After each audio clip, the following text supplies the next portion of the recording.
নমস্কাৰ। যোৱাটো ভিডিঅ'ত মই 10টা পেড এক্সামৰ প্ৰিভিয়াছ ইয়েৰ কুৱেশ্যন আলোচনা কৰিছিলোঁ। আজি আৰু নেক্সট 10টা আলোচনা কৰিম। তলৰ কোনটো ভাইৰাছ নহয়? ভাইব্ৰ'কলেৰি। ত্বৰণ হৈছে বস্তু এটা প্ৰতি একক সময়ত পৰিৱৰ্তন হোৱা বেগৰ হাৰ। এক্স-ৰে কোনে আৱিষ্কাৰ কৰিছিল? Wilhelm Röntgen. Fe+CuSO4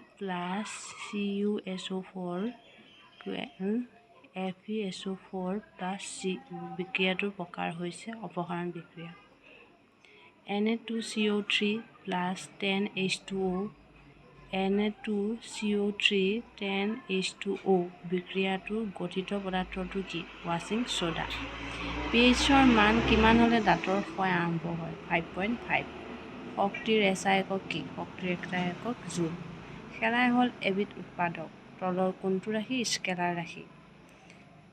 speed. কোনটো উৎপাদনে মাটিত নাইট্ৰজেনৰ পৰিমাণ বৃদ্ধি কৰে? বেক্টেৰিয়া।